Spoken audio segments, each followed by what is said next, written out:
কিছু তিতা কথা বলবো, যে কথাগুলো হয়তো বা কিছু মানুষের একটু গায়ে লাগতে পারে, কারণ হক কথা সবাই বরদাস্ত করার ক্ষমতা রাখে না কিশোরগঞ্জের ভাইরা। এক নাম্বার কথা, আগামীর বাংলাদেশ কোন স্বৈরাচার আমরা চুল পরিমাণ বরদাস্ত করতে পারবো না। আমরা দেখেছি আগামীর ব্যাপার নিয়ে অনেক ষড়যন্ত্র চলছে। 5 আগস্টের পূর্বের কথা এক, 5 আগস্টের পরের কথা আর এক। 5 আগস্টের পূর্বে তাফসির মাহফিল করতে গেলে মেম্বারের কাছে যাওয়া লাগতো, পুলিশের কাছে যাওয়া লাগতো, থানায় গেলে বলতো অমুক জায়গায় যান, অমুক জায়গায় কল দেন, তমকের পা ধরেন, অমুকের হাত ধরেন। ওই সবের সময় এখন নাই।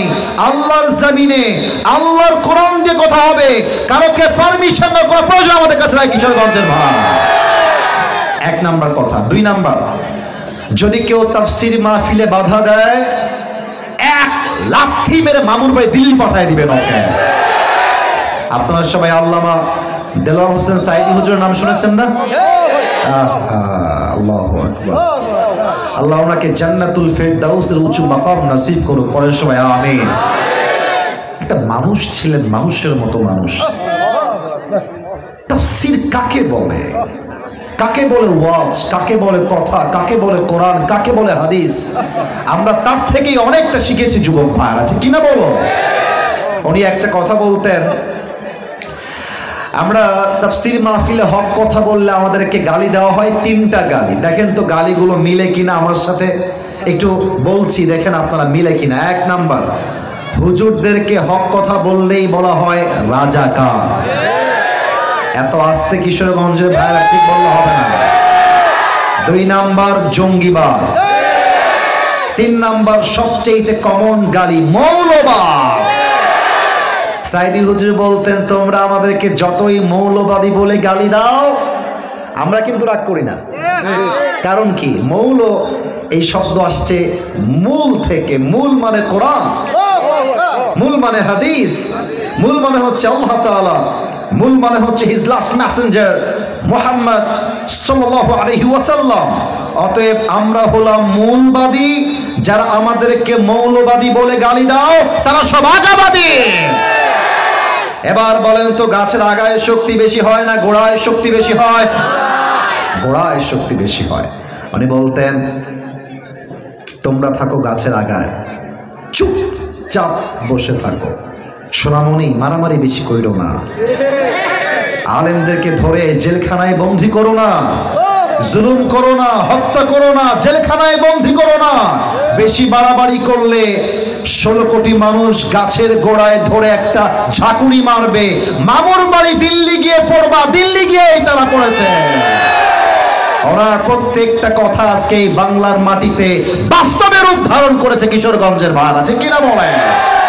অতএব আমি যেহেতু তাফসির করবার জন্য এসেছি, আমাকে তাফসিরে ফিরে যেতে হবে। I don't have long time, লম্বা সময় আমার কাছে নাই। জাস্ট 2টা দাবি পেশ করে আমি আমার ভূমিকার কথা শেষ করতে চাই। প্রথম কথা, আপনারা কি ভয়টাই পাচ্ছেন নাকি? আমার ভয় নাই, কোনো ভয় নাই। যে আজকের মাহফিলে আমাদেরকে বলবে হুজুর ওইটা বন্ধ করেন, এই কথা বলা যাবে না, সেই কথা বলা যাবে না, বাপের বেড়া থাকলে আমার সামনে আসেন, কিশোরগঞ্জে একটা যুবক তার পিঠের চামড়া লাগবে না। দিল্লি পাঠায় দিব, দিল্লি। হ্যাঁ মাশাআল্লাহ, বসেন। আমার পেছনে ভাইয়ের জোশ খুব বেশি। আস্তে কথা, আস্তে আমার কথা শোনেন। 1 নাম্বার দাবি, আগামী নির্বাচন হবে বাংলাদেশে। আশা রাখবো সবাই আপনারা আমার সঙ্গে একমত হবেন। আমরা আগামীর বাংলাদেশে কোন নারীকে প্রধানমন্ত্রী হিসেবে ক্ষমতার চেয়ারে আর দেখতে চাই না। যত সব ঝামেলার মূল হলো এই মহিলা। এরা ক্ষমতার চেয়ারে বসলে পুরো দেশটা ধ্বংস হয়ে যাবে আমার কিশোরগঞ্জের ভাই। আমরা নারীকে অসম্মান করি তা নয়, নারীরা আমাদেরকে সম্মান করে, আমরা নারীদেরকে সম্মান করি। তবে ক্ষমতার চেয়ার নারীর জন্য নয়, ক্ষমতার চেয়ার পুরুষের জন্য শোভা পায়। 1 নাম্বার, আমরা কোন নারীকে প্রধানমন্ত্রী হিসেবে আগামীর বাংলাদেশে দেখতে চাই না। 2 নাম্বার, আমরা বাংলাদেশে আগামীতে এমন একজন প্রধানমন্ত্রীকে দেখতে চাই যিনি একই সময়ে বাংলাদেশের লিডার হবেন, প্রধানমন্ত্রী হবেন, যিনি জাতীয় সংসদে দাঁড়িয়ে বাংলাদেশের পক্ষে যেমন বক্তব্য দিতে পারবেন, একই সময়ে তার যোগ্যতা এতটা হাইলি কোয়ালিফাইড হবে, আমার দেশের প্রধানমন্ত্রী যেমন জাতীয় সংসদ ভবনে দাঁড়িয়ে বক্তব্য দিবে, আমার দেশের প্রধানমন্ত্রী চাইলে বাইতুল মুকাররম জাতীয় মসজিদ দাঁড়িয়ে সেখানে জুমার খুতবা দেওয়ার যোগ্যতাও রাখবে। এমন প্রধানমন্ত্রী আমরা আগামীর বাংলাদেশে চাই কি চাই না? আল্লাহ আমাদের সবাইকে এমন প্রধানমন্ত্রী নির্বাচন করার তৌফিক দান করুন। পড়েন সবাই আমিন।